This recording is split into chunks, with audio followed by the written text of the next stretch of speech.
बिस्मिल्लाहिर्रहमानिर्रहीम। मैं हूं असद खरल और आप देख रहे हैं मेरा यूट्यूब चैनल। नाज़रीन, सेनेट इंतखाबात मामला क्या है और क्या आएगा फैसला, इस हवाले से हर जो पाकिस्तानी है वो सुप्रीम कोर्ट ऑफ पाकिस्तान के ऊपर नज़र जमाए बैठा है। अब मामला ये है कि सुप्रीम कोर्ट में मिसाक जमहूरियत जो है उसकी भी बाज़गश्त हुई, सुनाई दी। नून लीग पीपल्स पार्टी अपने ही मुआहदे से जो फिर गए, इस हवाले से जो चीज़ें आपको आगे बताएंगे जाके, किस तरह चीफ जस्टिस ऑफ पाकिस्तान ने जो रिमार्क्स दिए और जो अहवाल था सुप्रीम कोर्ट की समाअत का और वहाँ पे किसने क्या मौक़िफ़ इख्तियार किया, उस हवाले से आपको इंतहाई अहम इसके अंदर जो चीज़ें हैं, फैक्ट्स हैं, जो प्रोसीडिंग्स हैं, जो चीज़ें सामने आई वो आपके सामने रखेंगे। मिसाक जमहूरियत से इनहराफ पर अफसोस, ये किसने कहा? फिर उसके बाद पार्टी के खिलाफ वोट चोरी छुपे नहीं खुलेआम, अटार्नी जनरल ऑफ पाकिस्तान ने कहा, क्योंकि उन्होंने कहा कि इसकी तो सज़ा ही नहीं है, तो लिहाजा वो खुलेआम भी दे सकते हैं। ये एक इंतहाई हैरानकुन बात है। पार्टी के खिलाफ वोट जुर्म नहीं, खरीदो फरोख्त पर एतराज़। अब इसके साथ साथ सियासी मामलात की समाअत, अदालत पर एतराज़ एंड आईनी तशरीह पर भी सियासी मामला, चीफ जस्टिस का जवाब। अब ये आज के जिस तरह मैंने बताया क्रक्स बताया, और इस हवाले से आज थोड़ा सा आप देखिए तो इसमें आपको बहुत सारी चीज़ें जो हैं क्लियर हो जाएंगी कि सुप्रीम कोर्ट ऑफ पाकिस्तान में क्या चीज़ें हुई और उससे आगे आने वाले जो हालात वाक़यात हैं, तो उससे काफ़ी हद तक हमें पता चल जाएगा कि आगे क्या होने जा रहा है। अब तक की जो समाअत है, प्रोसीडिंग है, उसमें क्या क्या चीज़ें सामने आई हैं। सुप्रीम कोर्ट में सेनेट इंतखाबात ओपन बैलेट से कराने से जो मुतल्लक सदारती रेफरेंस है, उसकी समाअत के दौरान एक लार्जर बेंच बेसिकली ये समाअत कर रहा है, जिसकी सरबराही chief justice of Pakistan justice Gulzar साहब कर रहे हैं। और चीफ जस्टिस ने रिमार्क्स दिए कि अफसोस है कि पाकिस्तान पीपल्स पार्टी और पाकिस्तान मुस्लिम लीग नून ने मिसाक जमहूरियत पर जो इस चीज़ पर जो इत्फाक किया, अपना जो मुआहिदा किया, उस मुआहिदे से दोनों जमातें फिर गई हैं, क्योंकि मिसाक जमहूरियत में इन्हीं जमातों ने खुफिया तरीक़ाकार को ख़त्म करने का मुआहिदा किया था, लेकिन मिसाक जमहूरियत की दस्तावेज़ अब भी मौजूद हैं, लेकिन इस पर दस्तखत करने वाली पार्टियां अब इस पर अमल नहीं कर रही। अब ये चूँकि सारी पार्टियां जो हैं, इनके जो वकला हैं वो भी मौजूद थे सुप्रीम कोर्ट की समाअत के दौरान, तो उनको मुखातब करके जमातों या उनके वकला को चीफ जस्टिस ने ये रिमार्क्स दिए। अदालत उज़्मा में चीफ जस्टिस गुलजार अहमद की सरबराही में जो लार्जर बेंच इस सेनेट इंतखाबात ओपन बैलेट से कराने से मुतल्लक सदारती रेफरेंस पर समाअत कर रहा है, और इस दौरान अटार्नी जनरल और सूबों के एडवोकेट जनरल और दीगर हुकाम भी अदालत में पेश हुए। समाअत के आगाज़ में chief justice of Pakistan justice Gulzar ने पूछा कि क्या इलेक्शन कमीशन ने सेनेट वोटर्स के लिए हदायतनामा तैयार किया है? गुज़श्ता इंतखाबात के लिए हदायतनामा तैयार किया गया था, ताहम हमें अभी इलेक्शन कमीशन की जानिब से ऐसी कोई दस्तावेज़ नहीं मिली। चीफ जस्टिस ने कहा कि इलेक्शन कमीशन के वकील को यहाँ होना चाहिए, जिस पर सेक्रेटरी इलेक्शन कमीशन रोस्टम पर आए और कहा कि हमने हदायतनामा तैयार किया है। इस पर चीफ जस्टिस ने कहा कि अगर वोटर्स के लिए हदायतनामा तैयार किया है तो दिखाएं। सुप्रीम कोर्ट ने वोटर्स के लिए बनाए जाने वाला हदायतनामा तलब करते हुए कहा कि तमाम जजेस और फ्रीकैन के लिए कापी मंगवाई, जिसके बाद इलेक्शन कमीशन की कापी जो है उन्होंने मुहैया कर दी। अब बार एडवोकेट जनरल पंजाब ने अदालत में दलाइल देना शुरू किए और कहा कि हदायतनामा में मुतनासिब नुमाइंदगी और खुफिया वोटिंग का जिक्र है। उन्होंने कहा कि वोट डालने का अमल खुफिया होना चाहिए। इस पर चीफ जस्टिस ने कहा कि आर्टिकल 63A का इतलाक सेनेट इंतखाब पर नहीं होता। समाअत के दौरान अटार्नी जनरल का कहना था कि पार्टी के खिलाफ वोट देने पर कोई सजा नहीं, जिस पार्टी के खिलाफ वोट देना है खुल कर दे। अब मामला यह है कि सजा सिर्फ वोटों की खरीदो फरोख्त पर ही हो सकती है, ये अटार्नी जनरल ऑफ पाकिस्तान की जानब से अदालत को बताया गया। इसी पर एडवोकेट जनरल पंजाब ने कहा कि कानून हमेशा मुआशरे के लिए तजर्बात से बनता है, कोई बुरा वाक़या हो तो इस के हवाले से कानून साजी होती है। मौजूदा हालात में शख्सियात को नहीं, इदारों को मजबूत करना होगा। एडवोकेट जनरल पंजाब ने कहा कि अरकान असम्बली को सियासी जमातें लेकर आती हैं, जिन्हें मजीद मजबूत करना होगा। इस मौका पर एडवोकेट जनरल पंजाब ने कहा कि शफाफियत के लिए हर चीज़ खुफिया रखना लाजमी है, जिस पर चीफ जस्टिस ने कहा कि आर्टिकल 59 में खुफिया वोटिंग का कोई जिक्र नहीं। आइन का आर्टिकल 59 सेनेट के हवाले से है। अब मामला ये है कि आर्टिकल जो 226 है उसको अगर 59 के साथ मिला के पढ़ा जाए तो यहाँ पे फिर मामला फिर तशरीह तलब हो रहा है, क्योंकि यहाँ पे जो खुफिया अगर बात की जाती है वोटिंग के कुछ जिक्र है वो 59 जो आर्टिकल है उसके अंदर नहीं आ रहा, और सेनेट के हवाले से ही है यही आर्टिकल।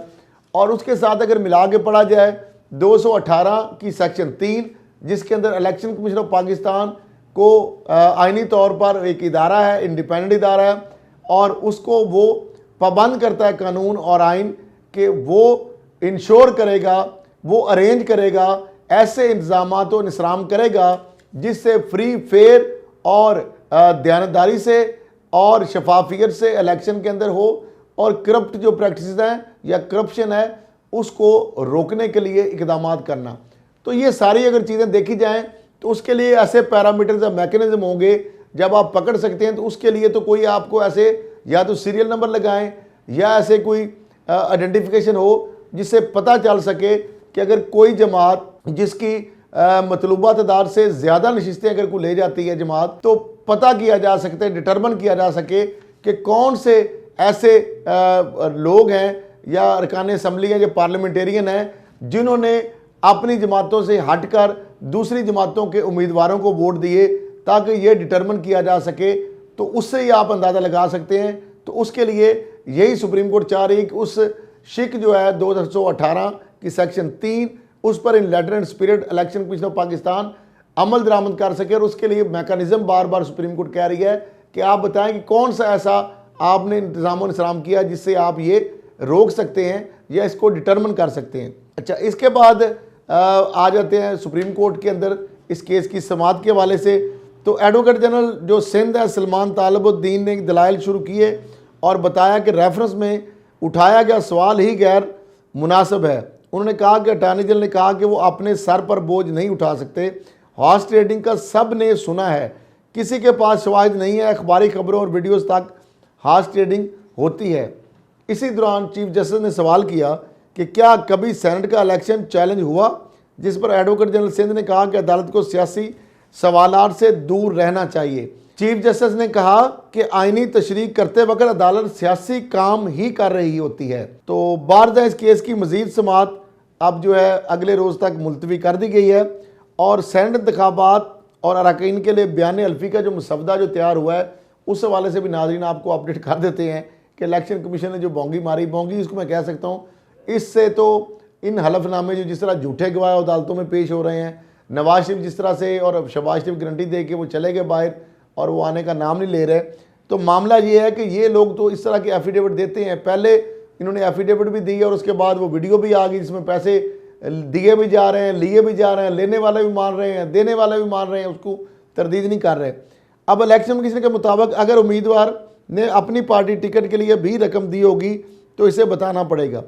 इलेक्शन कमीशन की तरफ से ये फैसला ऐसे वक्त में किया गया है जब ऐवान बाला के इंतखाबात में वोटों की खरीदोफरोख्त रोकने के लिए ओपन बैलेट के जरिए इलेक्शन कराने का रेफरेंस ज़ेर समाअत है। मुसवदे के मुताबिक जो मसवदा जो सामने आ रही हैं बातें, उसके मुताबिक उम्मीदवार टिकट पर पैसे ना देने की यकीन दहानी कराएगा। उम्मीदवार ने पार्टी टिकट के लिए रकम दी है तो इलेक्शन कमीशन को आगाह करेगा। बयान अल्फी पर उम्मीदवार के दस्तखत, अंगूठे का निशान और शनाख्ती कार्ड नंबर दर्ज होगा। उम्मीदवार इलेक्शन में करप्ट प्रैक्टिस ना करने तहरीरी तौर पर यकीन दिलाएगा। मुसवदा में यह भी दर्ज है कि आइन और कानून की खिलाफ वर्जी ना करने का बयान हल्फी अरकान की जानब से जमा कराया जाएगा। उम्मीदवार इलेक्शन कमीशन को किसी भी तरह के अकाउंट की तहकीकात की इजाज़त देगा। उम्मीदवार इलेक्शन कमीशन को तहरीरी तौर पर ज़ाब्ता अखलाक पर अमल दरामद की यकीन दहानी भी कराएगा। तो नाज़रीन, ये है वो मैकेनिज़्म, ये है वो इंतज़ामात जिससे वो इलेक्शन कमीशन ऑफ पाकिस्तान खुशफहमी का शिकार हो गया है कि इससे करप्शन और करप्ट प्रैक्टिस जो है वो रोक सकता है। यही सुप्रीम कोर्ट कह रही है कि आपका आर्टिकल जो 218 की सेक्शन 3 है उसके मुताबिक तो आप ड्यूटी बाउंड हैं कि आप ऐसे इंतजाम इंतजाम करेंगे जिससे ये करप्शन प्रैक्टिस नहीं हो सकेंगी। ये जो आप हलफनामा ले रहे हैं इसमें तो कोई ऐसा इंतजाम इंतजाम आपकी जानब से नहीं सामने आ रहा, ये तो वो उम्मीदवार दे रहा है।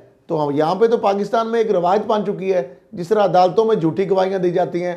FIR के इंदराज में 4 बंदे कत्ल के अंदर मुलवस होते हैं, 8 बंदों को नामजद कर दिया जाता है। जिस chief justice supreme court of Pakistan साबिक जो चीफ जस्टिस हैं आसिफ सईद खोसा साहब, उनकी जजमेंट आ चुकी है कि जो एक दफ़ा झूठा होता है वो हमेशा झूठा होता है। यहाँ पे अदालतों के अंदर जो झूठी कस्में उठाने वाले और इस तरह के जो झूठे एफिडेविट देने वाले, वो सियासतदान हो, वो क्रिमिनल हो, ये आम एक रवायत पड़ चुकी है। ओपिनियन भी सुप्रीम कोर्ट से ही मांगी गई है और आईनी तरमीम जो है उसके अलावा अगर कोई ऐसा कोई रास्ता निकल सकता है तो ये हुकूमत इसीलिए मामला सुप्रीम कोर्ट ऑफ पाकिस्तान में लेके गई है। सदारती आर्डिनेंस जो है वो नाफिजुल अमल रहेगा।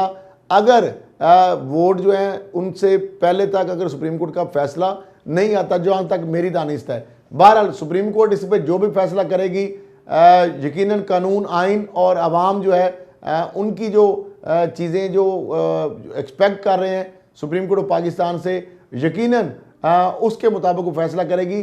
वो किसी हुकूमती ख्वाहिश के ऊपर या किसी फ़र्द वाहद के लिए जो अपोजिशन इस तरह के निशाना बना रहे हैं सुप्रीम कोर्ट ऑफ पाकिस्तान को कि वो जनाब फ़र्द वाहद के लिए इस तरह का सुप्रीम कोर्ट को इस तरह का फैसला कर सकती है, मुझे बिल्कुल इस पर कोई ऐसी डाउट नहीं है कि सुप्रीम कोर्ट जो भी फैसला करेगी आइन और कानून जो है उसके अंदर रहते हुए करेगी। आज के लिए इतना ही, इसी के साथ इजाज़त दीजिए। अल्लाह हाफ़िज़।